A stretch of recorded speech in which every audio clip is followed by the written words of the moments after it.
નમસ્તે મિત્રો, સૌપ્રથમ તો હનુમાન જયંતીની હાર્દિક શુભકામના. આજે આપણો 20 એપિસોડ છે. આવતીકાલના એપિસોડમાં આપણે સીધા ફેસવાળા દુલ્હા દુલ્હન શીખેલા. આજે આપણે હેન્ડ પ્રેક્ટિસ કરવાના છીએ. હાથની અંદર કઈ રીતે ગણપતિ બાપ્પા બેસાડવા, કઈ રીતે દુલ્હો બનાવવો, એ આજે આપણે શીખશું. ક્લાસ ચાલુ કરીએ પહેલા હજી સુધી તમે મારી ચેનલને સબસ્ક્રાઇબ નથી કરી, લાઇક, શેર, કોમેન્ટ સૌપ્રથમ એ કરો. તો આપણે ક્લાસ ચાલુ કરીએ. સૌપ્રથમ આપણે ગણપતિ બનાવવાનું ચાલુ કરશું. જે રીતે મેં શીખવાડેલી કે ગણપતિ દાદાની આઈઝ થોડી ઉપરથી જ હોય છે, એને ક્રોસમાં જ રાખવાની હોય છે. તો એ રીતે ક્રોસમાં ગણપતિની આઈઝ બનાવી અને પછી આપણે એના હેડનો ને સૂંઢનો ભાગ બનાવશું. પછી એના કાનનો ભાગ બનાવી અને એના સાફાનો ભાગ બનાવશું. એ રીતે ધીરે ધીરે ધીરે સ્ટેપ બાય સ્ટેપ લેજો તાકી પરફેક્ટ બને. ફેસ તો આખું ફેસ કમ્પ્લીટ કરો. પછી ધીરે ધીરે એના બોડીનો પાર્ટ બનાવો.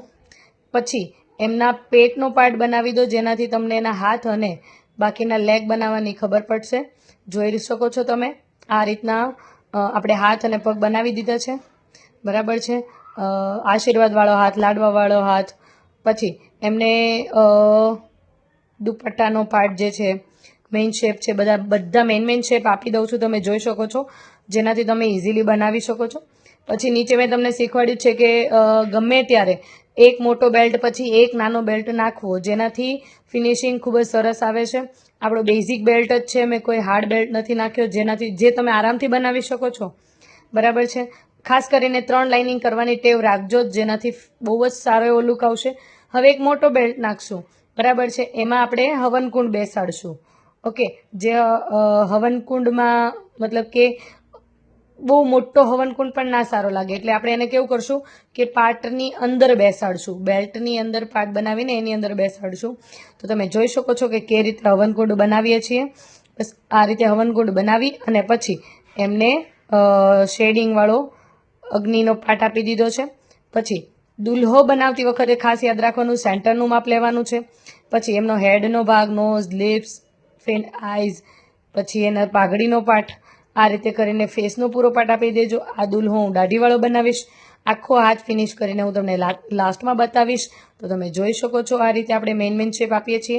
વરમાળા પહેરાવતા હોય એ રીતે બનાવવાનું છે. તો શોલ્ડરથી એનો ભાગ થોડોક આગળની ભાગમાં ક્રોસમાં બનાવવાનો છે. બરાબર છે. અને હાથ ઉપરના ભાગમાં ક્રોસમાં જાય એ રીતે બનાવવાનો છે. બરાબર છે. પછી એમનો હાથ બનાવી અને એમને માળા આપી દેવાની છે, જેનાથી માળાવાળો કમ્પ્લીટ બની જાય છે શેપ. હવે હું ડાર્ક કરીને લાસ્ટમાં તમને બતાવું છું. તો મિત્રો તમે જોઈ શકો છો કેટલો સરસ લાગે છે હાથ.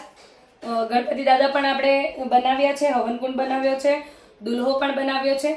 અને જે મેથડ મેં તમને બેઝિક શીખવાડી હતી એ જ બેઝિક મેથડ મેં આખી આમાં યુઝ કરી છે. મેં કોઈ નવી ડિઝાઇન નથી નાખી. તો બી તમે જોઈ શકો છો કે કેટલો સરસ દેખાય છે. બરાબર છે. સેમ આ જ રીતે આવતીકાલે પણ આપણે દુલ્હન બનાવવાનું શીખશું. તો જોડાઈ રહો મારી સાથે. ફરી મળશું. Thank you so much.